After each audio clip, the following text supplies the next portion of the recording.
بسم الله الرحمن الرحيم السلام عليكم ورحمة الله وبركاته يا أخوات. Inshallah أنتن بخير. I hope everyone is well. Many years ago, I was walking down the street in Brooklyn, New York. I was about 18 years old then. And I saw some Muslims at a table selling incense and oils. And I walked over to them and I asked to buy some incense.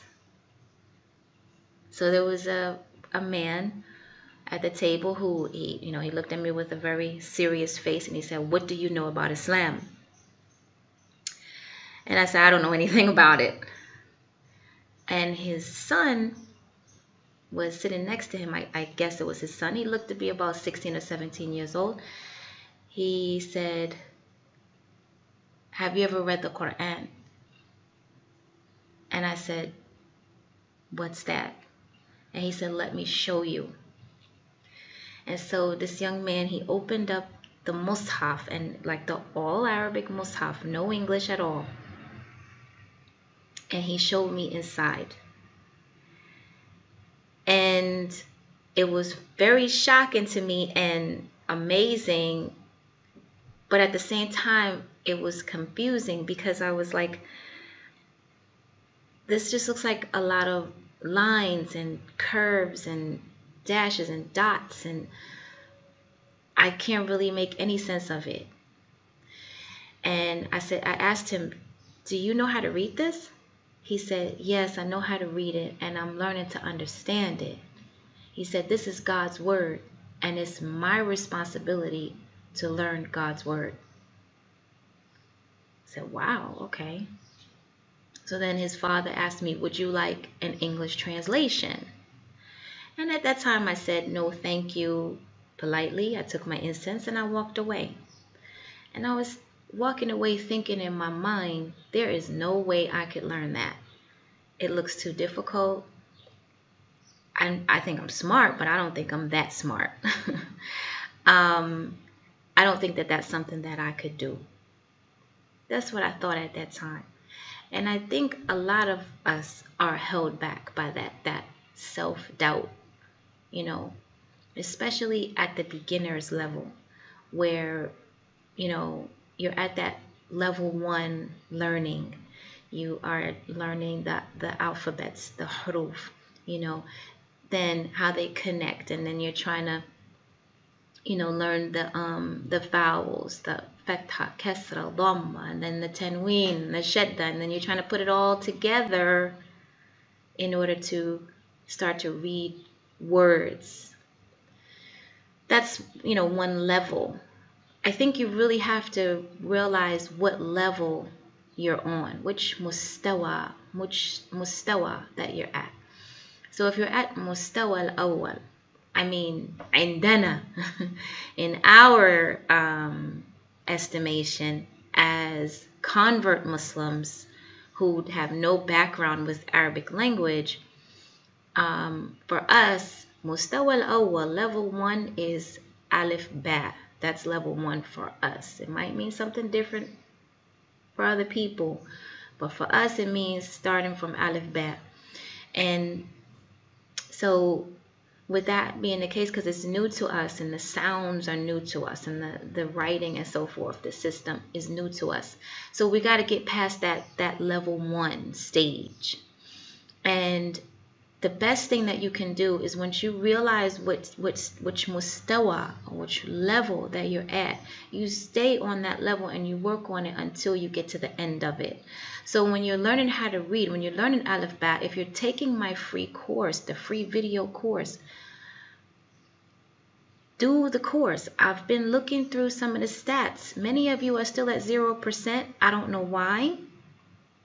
I'd really love your feedback to know why you enrolled in the course but you're still at 0%. Take the video course. Memorize the huruf. Memorize the letters. Memorize the sounds with the harakat, with the kasra, fatha, dhamma, with the tanween. Learn how they look, connected, and so forth. Then when you get past that level, Now you go to the second level, which is I can read. But when you go into the Quran, you find that you read with some difficulty. It's you're hesitating, you feel nervous, you start to sweat, you feel hot all of a sudden, it feels a little bit frightening because you got this whole page of Arabic, just like me that day on the street in Brooklyn, looking inside that mushaf. It was overwhelming, and sometimes that's how some of you feel when you're looking at a page of Arabic Quran, a page of the mushaf. It feels overwhelming, but you got to take it step by step. Okay, even if you have to, let's say, take a paper and cover up that part which you're not reading and only focus on that one line that you're reading right now, right? Cover up everything else.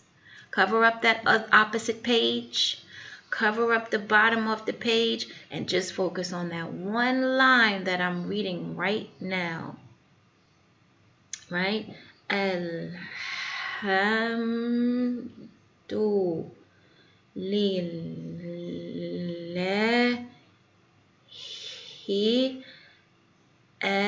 alladhi unzila. That's how it is in the beginning. A lot of hesitation, a lot of you feel frustrated, a lot of frustration. Sometimes you may even want to cry. And it's okay if you cry. I mean, all of us, I think anybody who has seriously studied Quran has cried over the Quran.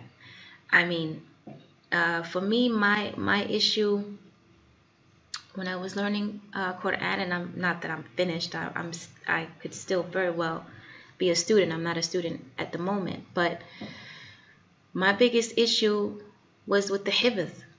The amount that the teachers used to give us to hifz, that's what used to make me cry because I could always mimic. I could always get that pronunciation, I could always make the corrections and the tajweed, alhamdulillah. But the hifz, oh boy, sometimes they give you like a half a page or a whole page, and I just sit there like, I can't do it all, So, I mean, you're going to cry. It's okay, because when you cry, that means you really want it. When you cry, that means you really want it. So, if you're at that level where you're trying to develop your fluency in reading the Quran, don't worry about tajweed. Don't worry about, like some people are just like, I got to know all the rules, I got to know the rules. No. That's not really, as a beginner, you don't want to know no rules. All you want to do is read fluently. That's what you want. You want to be able to open the Quran anywhere and begin to put together all of those rules that you learned. All of those rules, the fatha, kasra, dhamma, tanween, the shadda, the connecting, the ta al-marbuta, the hamza. You want to be putting all of that together and read fluently as if you're reading anything in Arabic. Once you can do that, now you are at the next stage. Okay, now you're at the next stage where you start to learn the rules of tajweed. Okay, now that I can read the Quran, I'm not getting as frustrated now. I'm not hesitating as much now. I can open anywhere and I can read Alhamdulillah.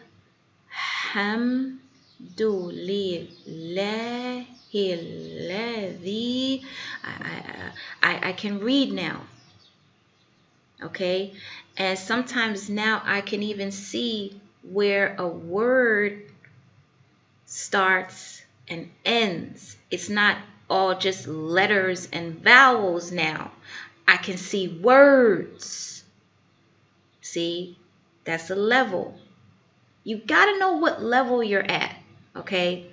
Because otherwise, what I see happen to people, what I see happen to sisters, is that they start to doubt themselves. They start to even attach their self-esteem to this. Like, oh, I'm not good enough. Oh, I always make this mistake. Oh, I'm sorry. I always make this mistake. I can't get that. My tongue just doesn't work well, or my throat. I don't know how to.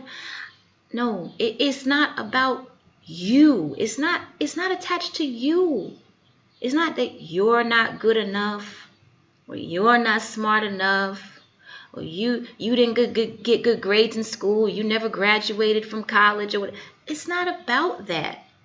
It's about the level that you're at. That you have to develop in that level and get past that level. You see what I'm saying? You pass the Alif Ba level. You know all the rules. Now you enter into the next level. I want to get fluent reading. I'm hesitating. I'm frustrated. It's difficult. But that's the level that you're at. That's all. That's all it is. That's the level that you're at. Go through it. Go through it. Cry, sweat, get nervous, go through all of that. But know that you're going through a level. On the other side of that, inna ba'd al-usri yusra. When you get you know when you're at the end of that level 2 Quran, when you can open the Quran in any place, and now you can read with more ease. I'm not sweating as much now. I'm not hesitating as much now.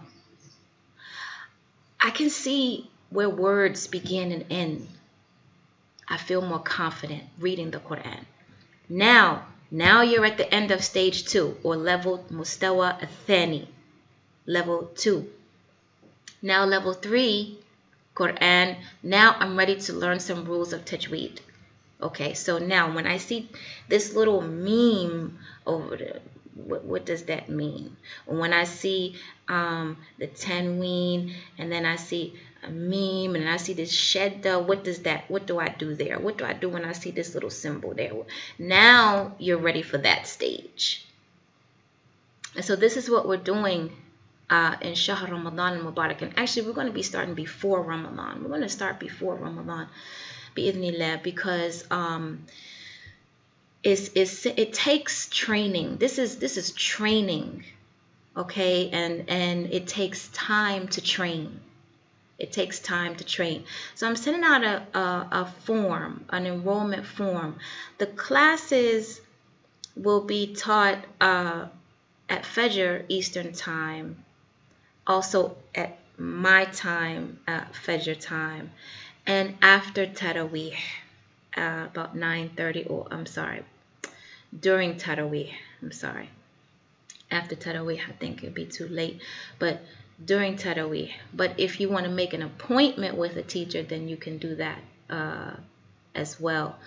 We have some teachers from Egypt that will be working with the level 2 and level 3 students. I'll be working with the beginner. If you're a beginner, I'll be working with you, inshallah, to get your fluency up, okay, to get your confidence up.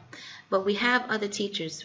They're all from Misr, from Egypt, mashallah, and they have ijazah, license in Quran. They're professionals, and they've agreed to teach free of cost during Shahr Ramadan al-Mubarak. So for those sisters who've been wanting to increase in their tajweed, you're already reading fluently, this is a really good time to take advantage of that, and increase your level, inshallah. So fill out the form. You're going to be asked about your level. Are you level 1, 2, or 3? And you need to indicate which level you are, so you can be put in the correct halaqah, bi'idhnillah ta'ala. So inshallah, I will see you in the next email. I'll be giving you some more information about activities, learning activities during Ramadan. We're going to be sending out some videos really soon teaching videos and inviting you out to webinars بإذن الله. So I hope to see you soon in the durus. Assalamu alaikum.